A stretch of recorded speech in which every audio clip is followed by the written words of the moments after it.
Soy Alberto Baltasar, soy responsable de investigación en el Servicio Jesuita a Migrantes, México. El Servicio Jesuita a Migrantes es una obra de la Compañía de Jesús que brinda atención a personas en situación de migración forzada y tenemos oficinas en 3 lugares distintos. Uno es en frontera Comalapa, en Chiapas, al sur del país.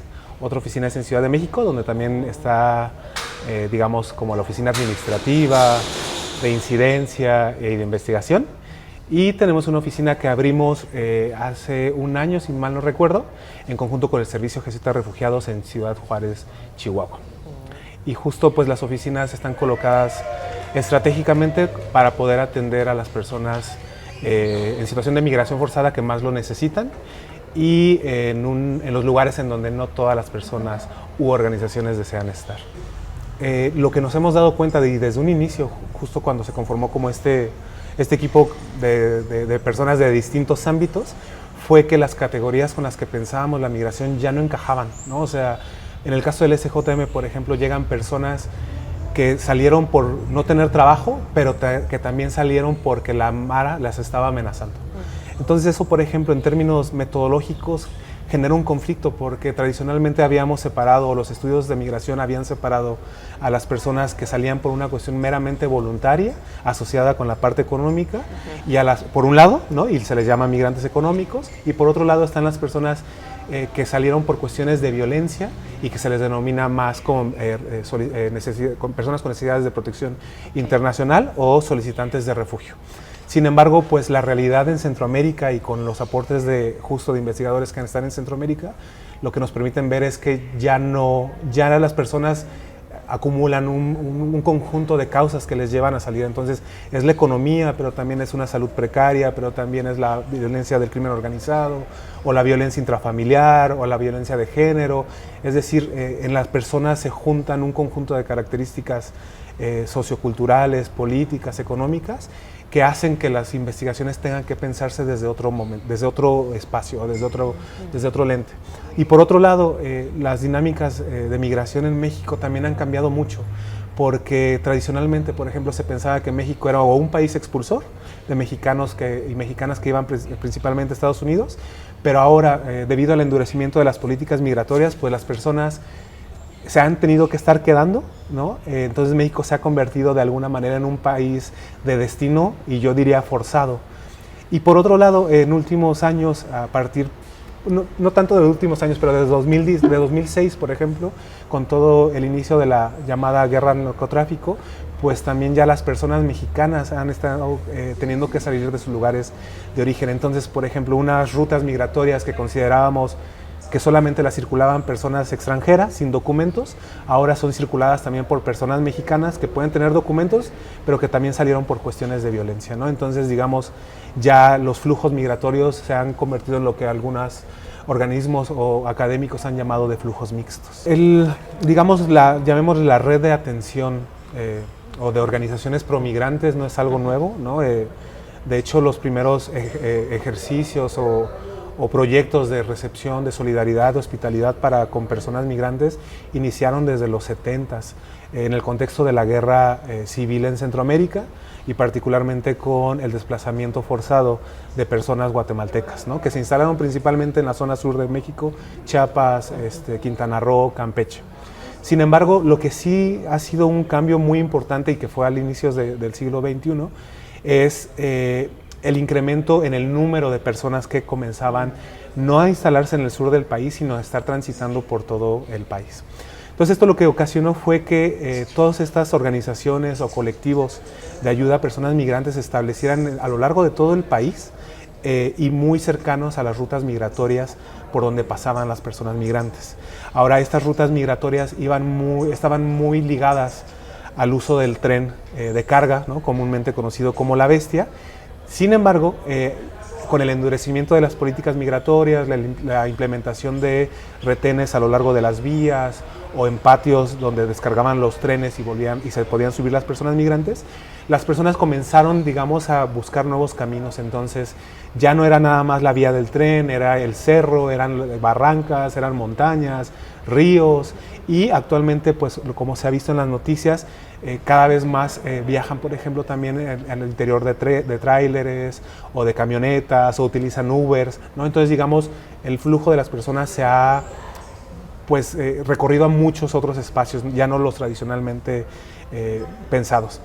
Ahora, ese incremento en el flujo de las personas no solamente llevó a esta diversificación de espacios y de rutas, al incremento pues de las propias personas, sino también a la diversificación de los perfiles. Entonces, por ejemplo, a partir de 2018 hubo un incremento muy notable en las familias y niñas y niños y adolescentes que estaban viajando pues de manera indocumentada. Pero pues no era algo también como de la noche a la mañana. Si recuerdan, en 2013, 2014 más o menos estuvo muy en los medios de comunicación el tránsito de niñas, niños y adolescentes no acompañados y acompañadas que viajaban hacia Estados Unidos en busca de reunificación familiar. Las caravanas en sí mismo han sido también pues yo creo un parteaguas y han implicado retos muy importantes. Por un lado, por ejemplo, los espacios de atención estaban acostumbrados a recibir, digamos, 100 personas al día, digamos, pero con las caravanas llegaron a recibir hasta 7,000 personas en un día. Entonces, por ejemplo, eso en términos de los insumos con los que contaban las casas para poder atenderles, era prácticamente gastar toda la comida, todo el agua, todas las camas, etcétera, en un solo día, lo que antes les duraba un mes. Entonces, digamos, eso generó no solamente el desbordamiento de los espacios de atención en sí, sino también generó mucho rechazo por parte de las comunidades, porque obviamente al desplazarse en grupos numerosos, lo que comienza a pasar es que pues no tienen un lugar donde dormir, comienzan a dormir en la calle, comienzan a hacer sus necesidades en la calle, entorpecen, digamos, el funcionamiento tradicional o cotidiano de los lugares por donde van pasando las personas. Pero por otro lado, lo que yo creo que también hizo es que sirvió para visibilizar un problema que había estado desde mucho tiempo antes y que de alguna manera no había alcanzado los reflectores que alcanzó. Es decir, a lo mejor en un inicio los albergues estaban pensados más como un espacio de atención humanitaria únicamente, ¿no? Que veía a las personas migrantes más como pasivas, más como receptoras, y ahora con las caravanas migrantes se han visto en la necesidad de considerarlas como un agente o un interlocutor con suficiente voz, ¿no? Y que ya no llega a esperar que le den, sino que ya también comienza a exigir pues sus derechos, o comienza a exigir que le sean respetadas pues el tránsito, etcétera, etcétera. Hay muchos perfiles de migración, ¿no? Entonces, los perfiles que pasan por las casas de migrantes son uno de los tantos otros perfiles que no pasan. Por ejemplo, por los albergues, pues no pasan quienes llevan un pollero o un coyote, porque el coyote ya tiene espacios a donde los va llevando, ¿no? Y no tiene que hacer uso necesariamente de los espacios de atención. Por ejemplo, las mujeres no suelen también ocupar mucho los albergues porque son espacios que las visibilizan, y generalmente lo que las mujeres buscan es que nadie las vea, ¿no? Pasar desapercibidas, incluso más que los hombres. Y lo mismo sucede, por ejemplo, también con las personas que viajan con niñas, adolescentes, y que obviamente tienen los recursos, es decir, no exponen a sus hijas e hijos al llevarlos al albergue, entonces pagan un coyote para que los pueda llevar en conjunto y no ponerse en riesgo. Sin embargo, pues hay personas que no pueden pagar, no pueden costear estos, digamos, lujos en el sentido del contexto migratorio, y han estado llegando, ¿no? Ha generado la necesidad de que los albergues respondan rapidísimo al contexto migratorio, ¿no? Porque al final, pues la red de albergues lo que hace es está enfocada en atender a las personas. Entonces, lo que se necesite para atender a las personas es lo que los albergues van a hacer, ¿no? Al menos de los albergues que yo conozco, esa es su lógica. Se están para servir y se tiene que servir a lo que la realidad demande. Ahora, cuando recientemente que se armonizó la ley de migración, de refugio y de niñez, ha generado otros cambios más, porque, por ejemplo, ya ahorita las autoridades no pueden llevar a niñas y adolescentes o adultos que les acompañen a estaciones migratorias. Lo que está haciendo el gobierno es llevando a las niñas y adolescentes y sus familiares a los espacios de atención, ¿no? Es decir, pues ha impulsado mucho más el recibimiento de niñas y adolescentes. Pues mira, el problema de los riesgos, a mi punto de vista, inició desde la implementación de una política restrictiva en Estados Unidos, que básicamente lo que hace es redirigir los flujos hacia lugares que impliquen un obstáculo considerable para que las personas los transiten. Sin embargo, eso fue en el 94 cuando inició la política, pero ya a inicios del siglo 2000, del siglo XXI, lo que comenzó a suceder es que Estados Unidos comenzó ya a presionar a México para que hiciera lo propio. Entonces, digamos, tenemos esa misma política mexicanizada, ¿no? Y con características debido a la violencia que hacen todavía incluso, yo diría, mucho más agresiva ese tipo de políticas, porque ya no es solamente, por ejemplo, que viajes encima del tren o que camines por montañas, sino es que camines por territorios controlados por el crimen organizado, que le da un componente todavía mayor.